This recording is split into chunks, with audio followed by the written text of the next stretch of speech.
All right, the first thing that I want to say is, well, we obviously have the S24 Ultra here, which we're going to be unboxing and taking a look at. And secondly, just very quickly before we go ahead and actually open the box, I've been away for quite a while. Some of you might have noticed there's been a lot of changes in my life. I got my license back.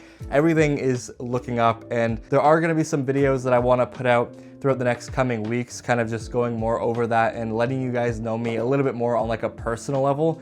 But as for right now, we have the reason I am here, and that is the S24 Ultra. So I am really excited for this phone. As you guys know, the S22 Ultra was the reason I even made this channel. It was something to talk about. It was interesting because I left Apple and went for that device.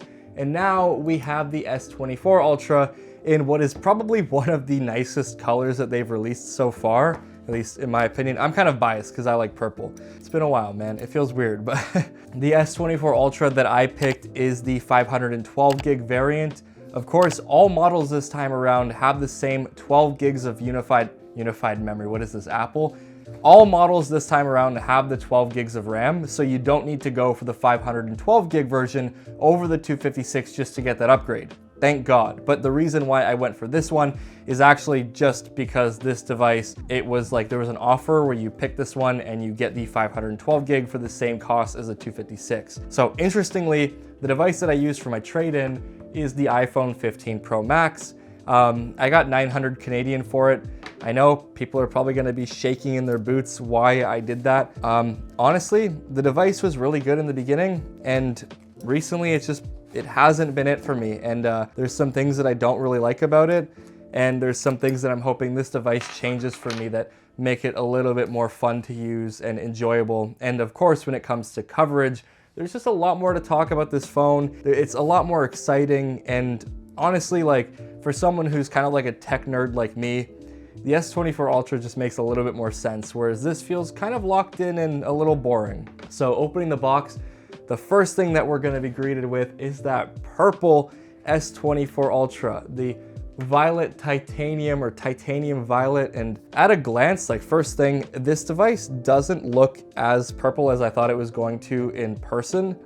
It looks a little bit more muted in like black, but that could just be the lighting. It actually does look really nice. I think I'm just a little underwhelmed because I expected it to be a little bit more purple, but I actually kind of think I prefer that just because it's kind of hard sometimes. You want like a nice shiny phone and then you put a case on it and you see that like purple poking through. So I guess, I don't know, it's pretty nice. Now, one thing to note about this device that's a little bit more different than the S23 and S22 Ultras is that they've finally gone away with that curved display. So it still does, you know, have these like rounded edges and whatnot to fit better in the palm of your hand, but finally the screen is flat. And this is something that I am so thankful for, because one of the biggest problems that I've had with these devices is that it's really hard to find a good tempered glass screen protector. There are tempered glass screen protectors that you can get. People tell me to get Whitestone Dome and the other ones that have that like liquid. Honestly, that whole application process is extremely annoying. And when it comes to this device, I'm just glad that I can buy like a 5-pack of cheap tempered glass screen protectors that I've been using on all of my devices and not have to worry about, I say all of them. I took it off the iPhone because it broke, but that's one thing that I'm really excited about. And also, the speaker grill is no longer like perforated, I guess. It's just like one flat open grill, which is pretty cool. I wonder how that's gonna make it sound, if it's gonna sound any better. The S Pen, of course, is not going to be the color of the phone. It's like a kind of grayish titanium, if that'll like focus a little bit. I miss when Samsung used to be a little bit more fun and playful with these things, but honestly, it's not a big deal at all. I know people are gonna make it seem like the end of the world. One thing though that I'm noticing about this is that the S Pen seems like it's a little easier to press. I don't know if you can tell, but it's kind of like popped out a little bit. From what I remember, it used to be pretty flush, and then you pop it in and poke it out. It kind of sticks out just a little bit. That's a little weird, to be honest, but it does make it easier to pull out. I don't think it was like that before. I could be completely wrong, but of course, with this device, we also get the Snapdragon 8 Gen 3. There's a 200 megapixel main camera, but they also downgraded, in a way, the telephoto camera, making it a 5 times. Now, this is gonna be a little bit controversial. I'm actually glad that they made that change. I've seen some videos online of people comparing it to the 15 Pro Max, saying that this camera isn't as good. It's not as good when you get up to those higher distances because of the digital zoom, which is not a big deal. I never use digital zoom, to be completely honest with you. It's kind of gimmicky, and I found it to be very inconsistent. The thing that I like about it being 5 times though, is it actually does help going from the ultra wide to the main to the 3 times telephoto all the way up to the 5 times, if you know what I mean. There's less of like a gap in between the lenses that it makes the transition way more smooth. And I think that that was a good change. Now, I'm very curious to see how this is gonna hold up for me, if this is something that I'm gonna like and stand by, because the 10 times zoom, it was pretty impressive. It was like a neat little party trick.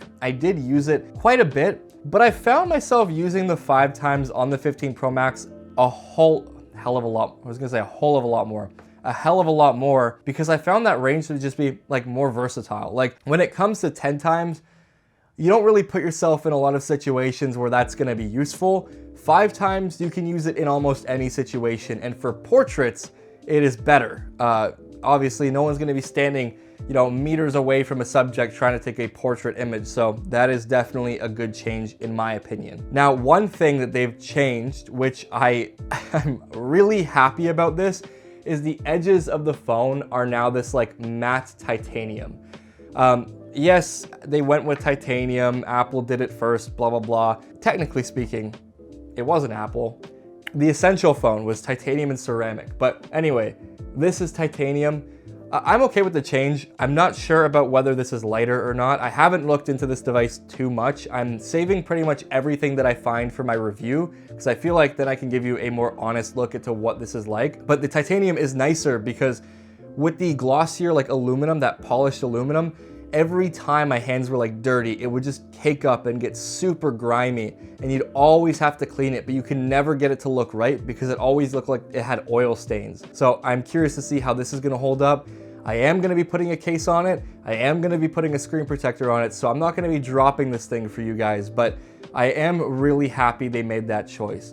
I'm gonna go ahead and power it on.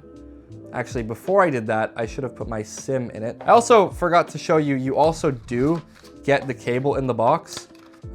This is, you know, just a standard, I believe, 25 watt capable cable. I really wish they included the 45 watt cable, because this phone is capable of doing 45 watt fast charging. They always make you buy everything after the fact. It's kind of a shame. You know, I look at the OnePlus Open, which granted didn't necessarily stand the test of time for a lot of people, to be honest. I've seen a lot of complaints about that device's quality, but you look at how it's presented to you. You open it up, there's a case in the box, there's a brick, there's a charging cable, a pack of stickers. There's just everything that you need to get up and running. Whereas if I wanted to max out the charging capability of this device, not only do I need to buy a 45 watt capable cable, but I also have to buy the brick that's capable of 45 watt power delivery. So I will throw a link in the description down below for you guys to pick up a GAN charger or something. I use quite a bit of them. They're a really good investment, and once you buy one, you don't really ever need to invest in another one anyway. So if you do want that capability out of this device, I would just recommend buying one of those. Of course, SIM is coming out of the iPhone.